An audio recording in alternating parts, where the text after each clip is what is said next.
Hello, I'm your host, Grayson Brulte. We're recording SAE Tomorrow Today in person at SAE's Government Industry Meeting in Washington, D.C. I love coming to the show because it brings together my policy and industry friends for important policy conversations. In the next few episodes, we'll bring you into several of the conversations I had with attendees and presenters about the current state of policy, politics, and the autonomous vehicle industry. Kicking off the GI series is Amy Walter, publisher and editor-in-chief, The Cook Political Report, and GI's Wednesday lunch keynote. Welcome to the podcast, Amy. Thank you for having me. Happy to be here. It's great to have you here. We're in the middle of election season. We are. You turn on the news, finance news, regular news, open the papers. It's politics, politics, politics. And on Monday, we saw President Trump steamrolled in Iowa. He went over 50% in the caucus. If this trend continues of President Trump winning New Hampshire, South Carolina, does he wrap it up by Super Tuesday? He can wrap it up officially by the middle of March. I mean, he will have reached the percent of delegates where no one could catch him by, I think it's March 19th. So that's a pretty squished timetable there. But look, the race will be essentially over.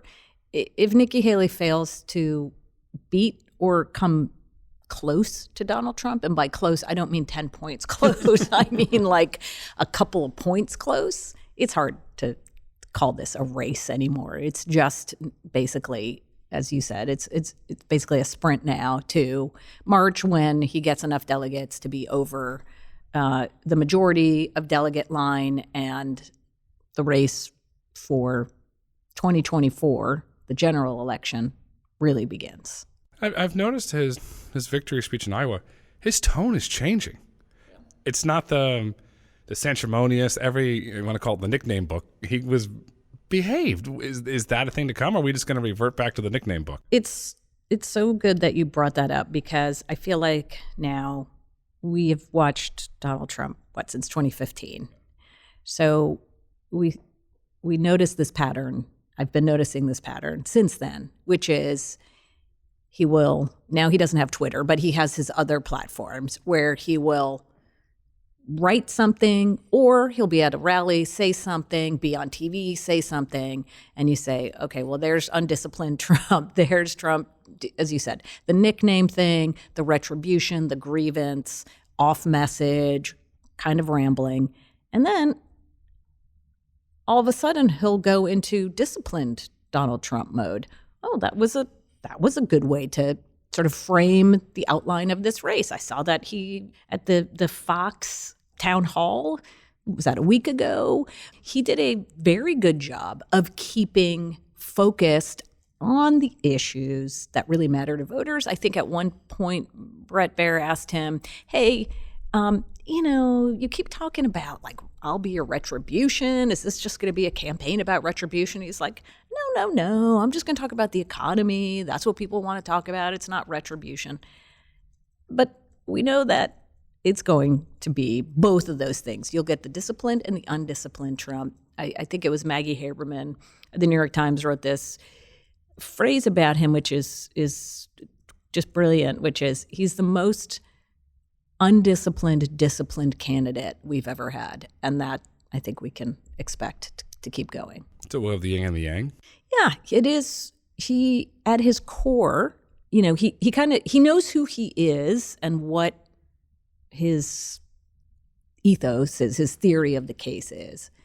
But he also cannot but help himself when he feels like he's been wronged, when he feels like someone has disrespected him, when he feels as if, things are not working out the way they should be, he will go absolutely way off script.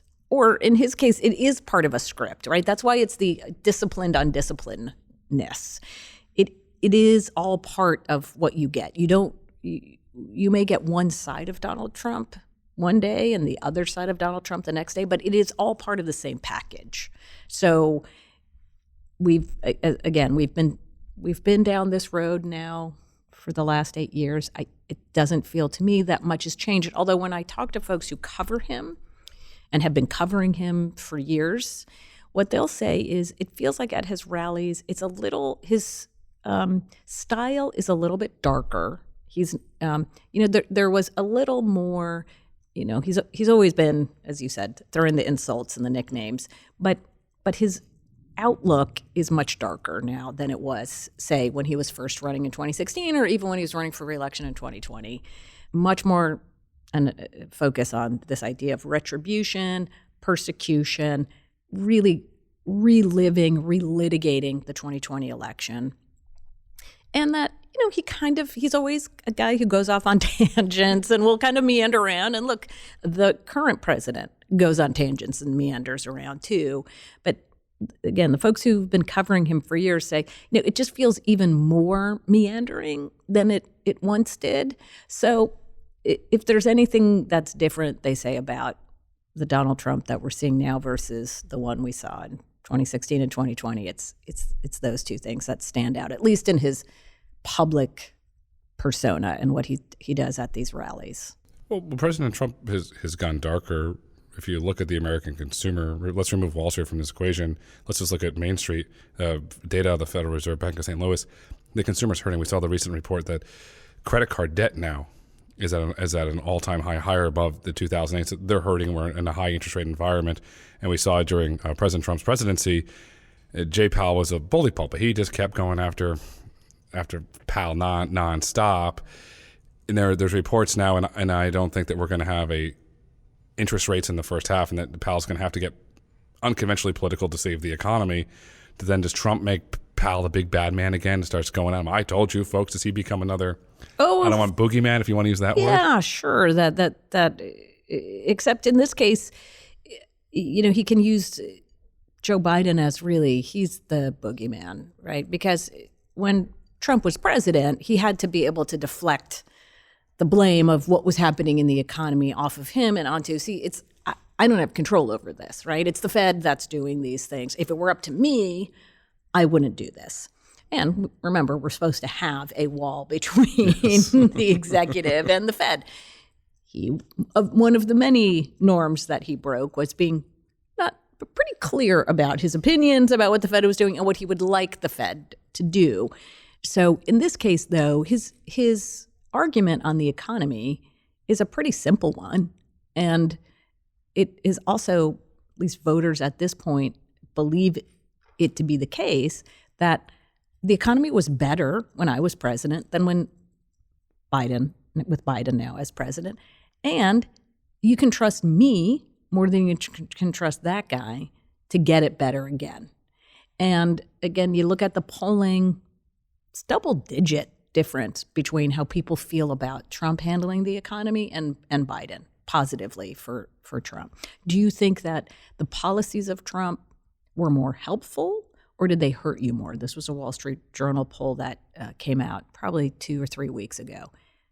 50% of voters say his policies were more helpful than hurtful. They're not saying that about Biden now. So the path to Trump's victory, you're absolutely right, it goes through the economy. And he already has a public that feels pessimistic about the state of the economy and already thinks that Joe Biden isn't doing a particularly good job with it. So if it were just about the economy and who could fix the economy, Donald Trump would win this election. But it's not just going to be about that. And that's what makes this a really unusual election.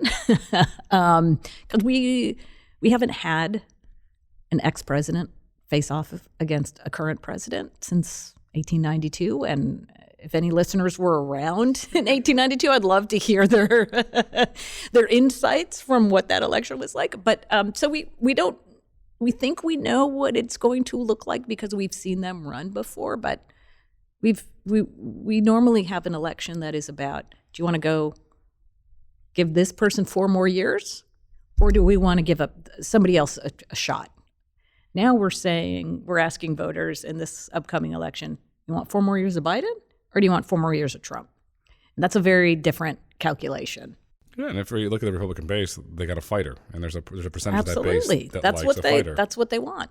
Absolutely. When Senator Romney, from Governor Romney, had the Republican nomination, there was that big thing in a certain part of the base where he never fought back, where he had those opportunities. Now the base has a fighter. So the economy is a very clear, defined issue. But then there's immigration. The border issue is overwhelming. Does that become the hot button issue going into It this certainly is economy? right. Listen, right now it is a big issue. Still much more so for Republican voters. I think it is, in some cases, their top issue, and then the economy comes too. But the issue of immigration absolutely is moving its way up the priority lists for all voters, not just Republican voters. And it is a clear liability right now for President Biden. I mean, there's no other way to say it. And he's getting hit from all sides, right? He's got Democratic mayors saying, you've got to do something about this. Our cities are becoming overwhelmed. I just saw a report today, from, I can't remember which hospital system, whether it was in New York or Massachusetts. It was Denver, actually. Denver saying, we can't afford, right? Our hospitals are now overburdened. It's not just what it means to have immigrants here. We think about homelessness and the challenges that come along with having thousands of people bust into your city who have really nowhere to go, but it's having an impact, it ripples through the system. So the healthcare system, the housing, et cetera. So it's being felt. And again, some people will see it as a security and safety issue. Some people say it as a humanitarian issue, but it's also a kind of a competence issue, right? Where you say, well, if the president can't handle this, right? It seems pretty, like, I can see that there's a problem. They don't seem to be dealing with it. Well, why? What is that about? Why can't you fix this? That reflects on his ability to actually be effective. And that comes to your other point, this idea of strength. It's not just, I'm going to fight back against people who have wronged me, but it is, I'm strong enough to fix problems. I'm strong enough to say, this is right, this is wrong, this is going to get fixed. We're not going to be dealing with that because we're dealing with this. I've toured the Roosevelt Hotel in New York, where a lot of the immigrants are. It's sad. There's no other way to describe it. I've toured it and I've seen it my into it. It's a very sad environment. So you look at that, and that opens up the debate in California under Governor Newsom, the housing affordability issue, what we're seeing in California. Does that further extend to that issue? Because there is all these rumors that Governor Newsom wants to do something. I'm not going to make an opinion one way or another, but there's rumors, and it's been well speculated.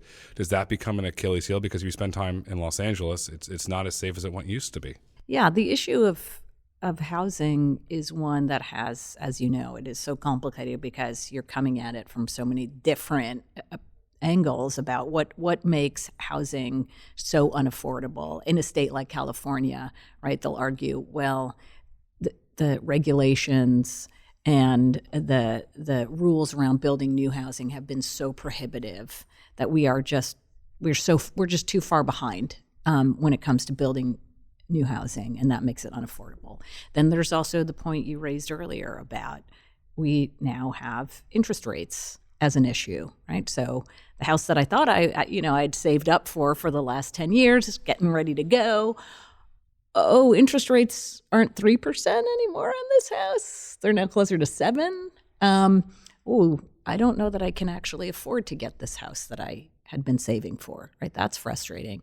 And even rent. I mean, when I sit in focus groups and listen to voters, if you are a renter, that's all you're thinking about too. It's not just, I can't afford to buy a house or there aren't enough houses. It's, my rent keeps going up and my salary isn't keeping up with it. And I don't know what we're going to do about that. It's eating so much of my actual paycheck that I don't have anything left over. So all of those things come together to make people feel really anxious. And, when we ask people, it's so interesting because we ask people this catch-all question, how do you feel about the economy? And what the economy means to me might be very different from what it means to you. Healthcare can be included in the economy, right? If you're really worried because you have debt from healthcare, or you have an aging parent who can't afford to stay in an assisted living situation, that's is that a healthcare issue or is that an economy issue? Do you have a house? Yeah, I do, but we're outgrowing it. I really wanted a new house and I can't get one because interest rates are too high, or I don't feel safe in this neighborhood anymore. Is that an economy issue? Is that a safety issue? It kind of all melds together. But I do think that the idea of housing is one that is touching on so many more people, as I said, because of both interest rates going up and also just the inflationary costs of everything else. Your rent now, which you maybe even if it didn't go up, you say, well, it's not going up, but everything else is, which makes my rent feel like a scary thing to look at every month. It's horrible. There was Jimmy, I forget his last name, but he ran from New York. The rent's too damn high. Yeah. And that resonated with people. And you're right about rents are going up, but I stopped buying orange juice in my house. It's $8. Yeah. I still end up paying $8 for oranges. And, and you start to feel these effects. And I'm going to throw another ingredient in the bowl with you that I've studied a lot, the insurance markets. The cost to insure a house is going through the roof. The cost to insure a vehicle with all the new components are going through the roof, where it becomes unaffordable.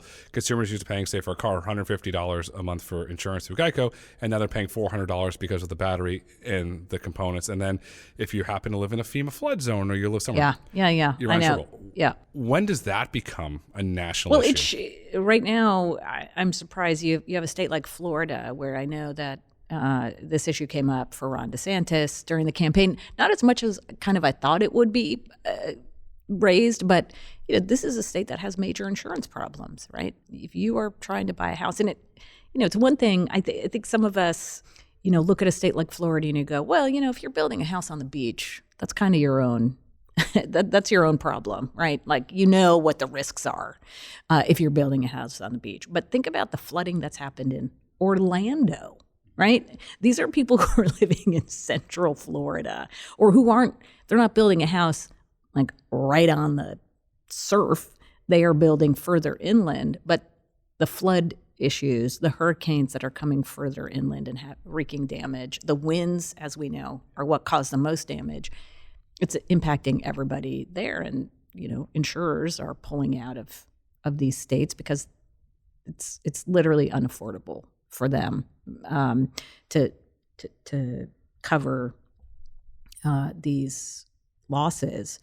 So, if you're in a state like, look, I live in Virginia.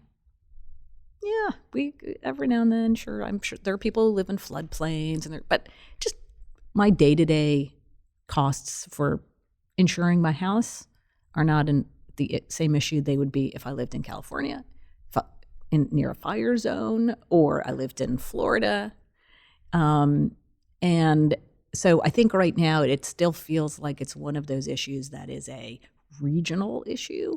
But you're right, if you take the combination of climate and the affordability issue overall, then housing becomes even harder for people to be able to feel like they can be part of that class of homeowners. The American dream, if you want to use that for a lot of Americans, is slipping away. A lot of it's because of the interest rate environment. And then if you're going to get a mortgage, you have to have a certain level of insurance on that. I live in Florida, and it's unaffordable for a lot of the individuals who live there. So you're in Virginia. You have Governor Glenn Youngkin. Name was hot and going into 24. Governor focused on the state races, but I'm going to fast forward to 28. Does Governor Youngkin go for it, do you think? I cover politics. I love politics. I could speculate about all of this for the next 3 hours with you. We could be doing this a lot. But the one thing I have learned in all my years of doing this is that our perceptions of even a month from now are probably wrong. Our assumptions, I shouldn't say perceptions, our assumptions about what the world's going to look like a month, 2 months, a year, certainly 4 years could be wildly inaccurate. And it usually is. The big question as we go into a year like 2028 is, for the Republican Party, beyond whatever the political atmosphere is and whatever else is going on in the world and the country is, what kind of party does the Republican Party want to be? Was Donald Trump just a unique figure that he just can't be replicated? And they're going to try. Ron DeSantis tried to be sort of a mini Donald Trump. That didn't really go anywhere. The candidates in swing states who tried to run as kind of mini Donald Trumps, I'm thinking about in Pennsylvania or Arizona with Kari Lake, those candidates fell flat. Herschel Walker in Georgia, right? Those candidates did not succeed. Do Republicans find a way to have a candidate who can be both? Because I do think that this idea of a Republican Party that is going to be much more in the mold of Donald Trump, regardless of what happens in 24, I think that's likely to be the case going forward. But who is the right candidate? Glenn Youngkin doesn't fit the traditional image of like a Trumpian candidate, right? He's got the country club Republican look. All his whole background of coming from private equity to his style, which is much less combative than it is sort of collaborative, which you have to do in a state with divided government.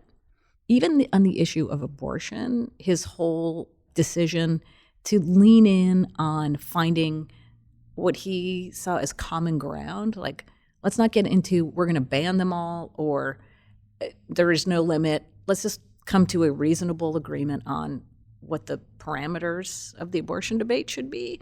You know, that is a style to me that's kind of a throwback to you brought up Mitt Romney. That he reminds me of that. So how does he fare in a world in 2028 that is there are going to be a lot of Kari Lakes aiming for that? And I think you look no further than Nikki Haley, right? Who she still represents that wing of the party that Glenn Youngkin does too. Muscular on foreign policy, not as isolationist on foreign policy, clearly as somebody like a Donald Trump. Coming from a more business-friendly perspective, from sort of traditional corporate perspective, she's still around. So she's still in this fight, but she's not gaining the kind of support that she needs to win it. No, was her very public statements, I believe she put on X and she did a press release that she will not debate in New Hampshire unless President Trump debates. Was that her Achilles heel exposed? No, I think that was actually kind of smart.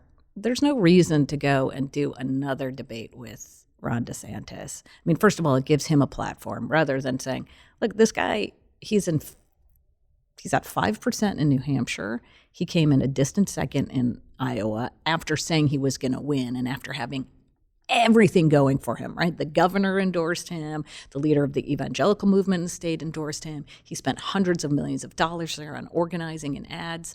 I'm not going to give this guy a platform. The other thing is, if you watched that last debate between the two of them, it was painful. I mean, it was, somebody described it really accurately as, if you've ever watched the World Cup soccer, they're the top two teams that go on, they play for the championship, and then they have the relegation game, right, which is the third and fourth player, so who gets to claim third place? And that's what it felt like. Like they were just sniping at each other. It felt so petty, right? The issues that they were attacking each other on, it just didn't meet the moment. And I thought that was actually I think it was the right call for her to just say, look, I'm running against Donald Trump. If he wants to come on the stage, great. If not, this is just silly. I think the debates got her to where she is now. Obviously, her success early on in those debates, but I don't think they do much for her going forward. Going forward, I think a lot about this, and I go back to President Trump's first run to the presidency. I'm going to give you a media term, direct-to-consumer. Look at the success of Netflix. It was direct-to-consumer. We're here in D.C., and the most popular show that really put Netflix on the map was House of Cards. It was direct-to-consumer. President Trump went direct to the consumer by leveraging Twitter and just hammering away at people. And now you have Tucker Carlson has his own network on X. Why do more political candidates not try that direct-to-consumer? It's much more cost-effective than running these blitz of ads all over TV that even my father-in-law's 81. He watches TV for one thing, football. That's it. And everything else, he's on his iPad. And it's great. He goes, great, look what I found. Okay, well, you're going to reach an 81-year-old gentleman who's voted in every election since he's been 18. Yeah.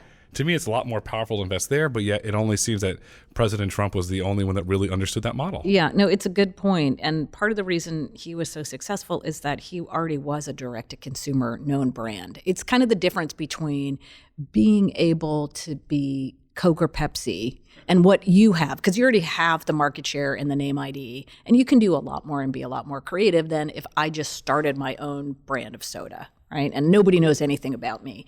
And so, what people I don't think appreciate about Trump is how much he had sort of sown the seeds for his success as a presidential candidate in the 20, 30 years of being in the cultural zeitgeist, right? And, you would talk to both Democrats and Republicans who were running against him in 2016 who would, go to these focus groups and outline, all right, let me show you all the facts.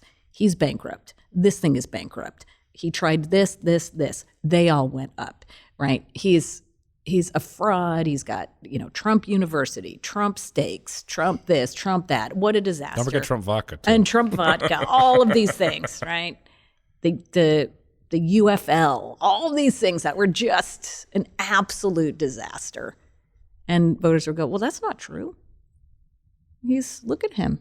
He's a multimillionaire. I don't know what you're talking about. No one lends him money in New York. He's considered a joke in New York. Really? Well, I see his name on buildings. I always go back to my son was probably 9 or 10 years old in that first run.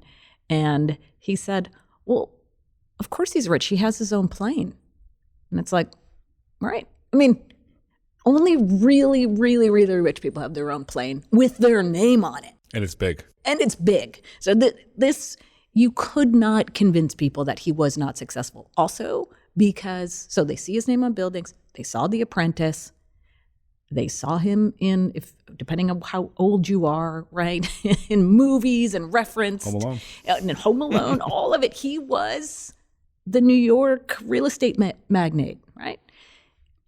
That is very, very hard for regular people. Very few people have that. Now, this is why you hear names like Mark Cuban, right? What if and he doesn't have nearly the reach and like national name recognition that a Donald Trump has.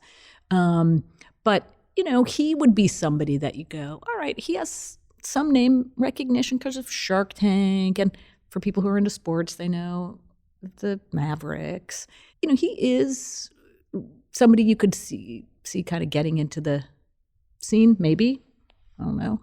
But for your regular Paul, like a Glenn Youngkin, you still got to go through the regular channels. The Cuban's interesting. He sold his majority share to Sheldon Adelson's widow, so he's no longer majority owner of the Mavs. And that's interesting. Rich raises the question, are we entering the age of the celebrity president? Right. So some people are, I think what we learn every year is one of those things that seems really obvious, but we have to remind ourselves, even people who do this for a living, it's hard to run for president. It looks easy for really smart, successful people to go, look at that guy. I could do that. And then you have somebody like Mike Bloomberg, right? Now, you can call him, I don't know if he's not a celebrity in the same sense that Donald Trump is, but he's a well-known figure, obviously somebody who has $1 bajillion. And watching him on that debate stage, I don't know if you remember that in 2020, getting eviscerated by Elizabeth Warren was a reminder, again, of this is hard. And so, yeah, you will see, I think every year we see somebody pop up as a potential candidate. Or, Dr. Oz. He didn't run for president, he ran for the Senate. And that didn't go so well. So he thought he had it too, because he transferred all of his assets to his daughter. And look what happened. Yeah. You still have to be believable, authentic. I mean, what I love about elections and campaigns is that, it does feel like, does it really matter? People just, they vote for a D, they vote for an R. Everybody's so polarized. But, voters can smell the difference between a good candidate and a bad candidate. And, again, Carrie Lake, another example. She is a very well-known in Arizona. She's been on everybody's TV for years and years and years. I think she started with a well of goodwill.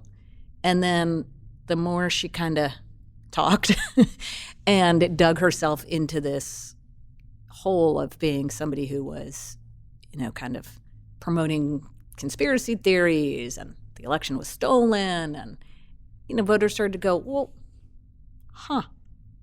maybe she's not the same person we saw on TV all those years. But they can sniff that stuff out. And so the real deal, is hard to show to the public. So the other big difference, I think, is Democratic primary voters are not quite as attracted to those kind of candidates as Republicans are, in part because, look, Democrats like government. They think experience in government is important. They want somebody who's proven themselves being a public servant of some sort, and especially somebody who's had governing experience or elective experience. So somebody popping in, remember Oprah was considered the one, like, Oprah's going to come in and win the nomination. Now, maybe she still could. I'm not saying that it's impossible to believe that, but that kind of candidate, not as appealing as on the Republican side, those candidates who are outsiders, not traditional politicians, come from the business world, come from, some other celebrity, Arnold Schwarzenegger. Yeah, Arnold, yeah.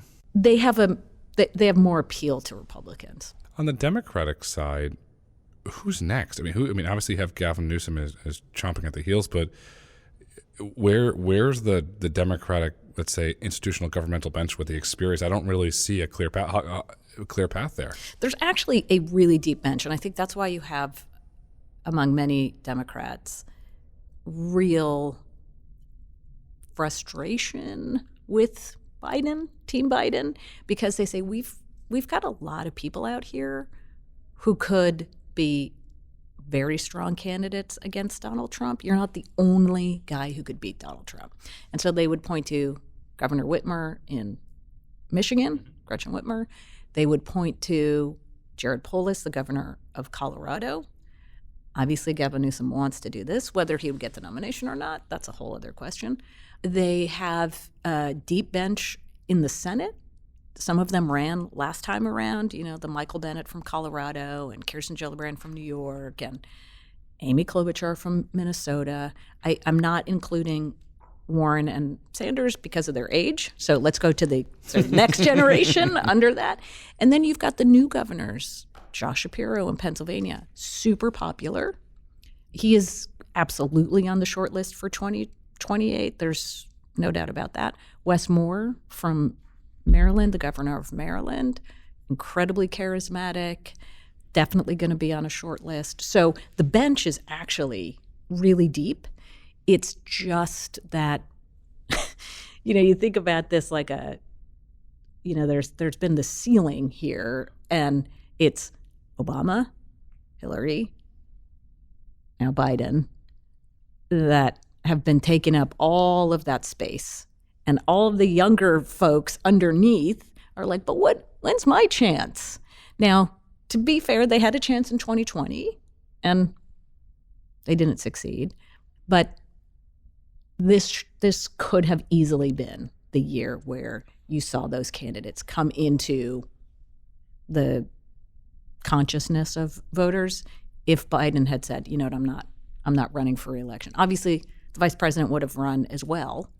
But I think you would have had a very robust primary. Is there a lot of unhappiness in the Democratic Party because Biden's wanting to run? Privately, if you go into a room with Democratic sort of elites, we'll call them, every person in there will be grousing about it because they think this is somebody who should have, passed the torch. It's at 81 years old. This is just such a big risk. And we didn't need to be in this position, but we are, and we've got to now just make the best of it. But in the same way that if you go into a room with Republican elites, they'll all complain about Donald Trump. So what's interesting to me, the difference between the two parties right now, and I think going into this election is, still that Republican elite class, donor class, as well as political class, does not want Donald Trump. The voters do. So the voters are winning. On the Democratic side, I think both the base voters and the elites would like to see another nominee. It's not that they don't like don't like Joe Biden. They like him, but they want him to move out. But nobody's doing anything about it. At least on the Republican side, the donor class can say, look, we don't like Donald Trump, so we gave all of our money to Ron DeSantis, or we gave all of our money to Nikki Haley, and it didn't work. But at least we did something.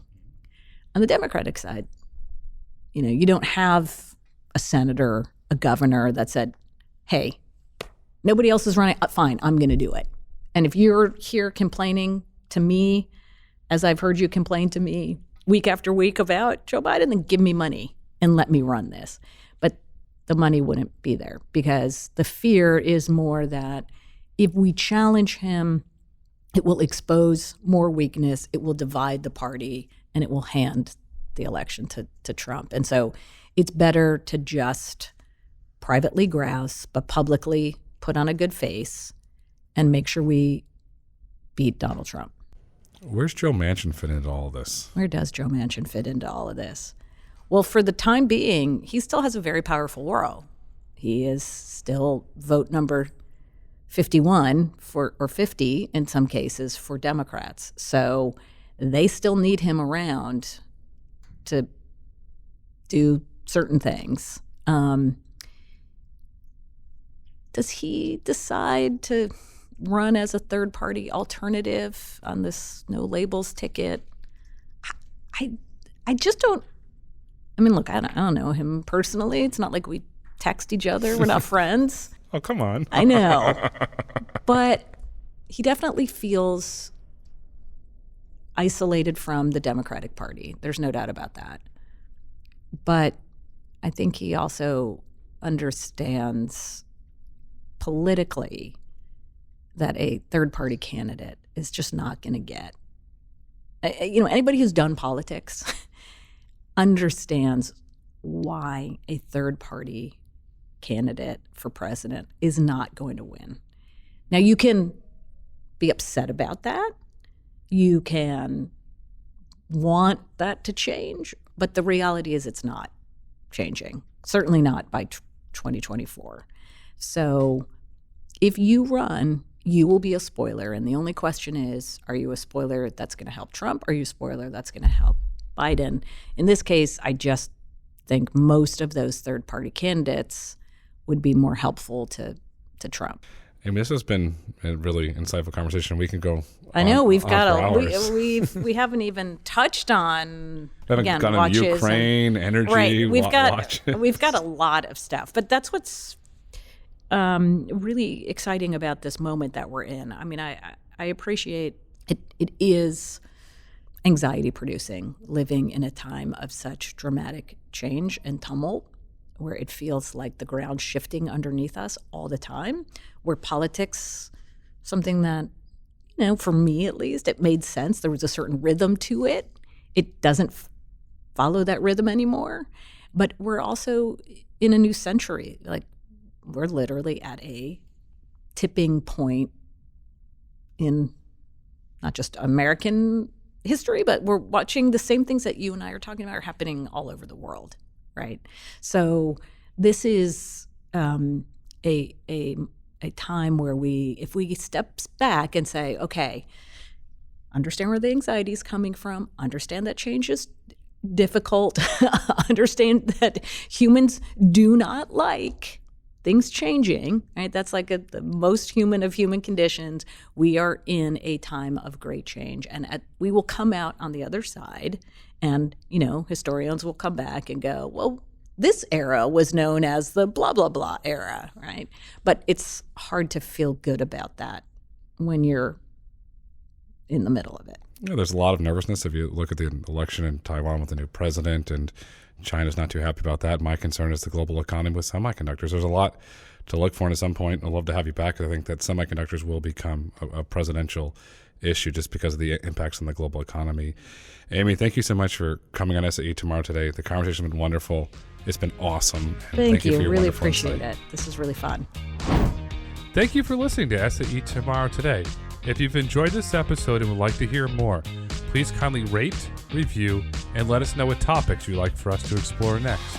SAE International makes no representations as to the accuracy of the information presented in this podcast. The information and opinions are for general information only.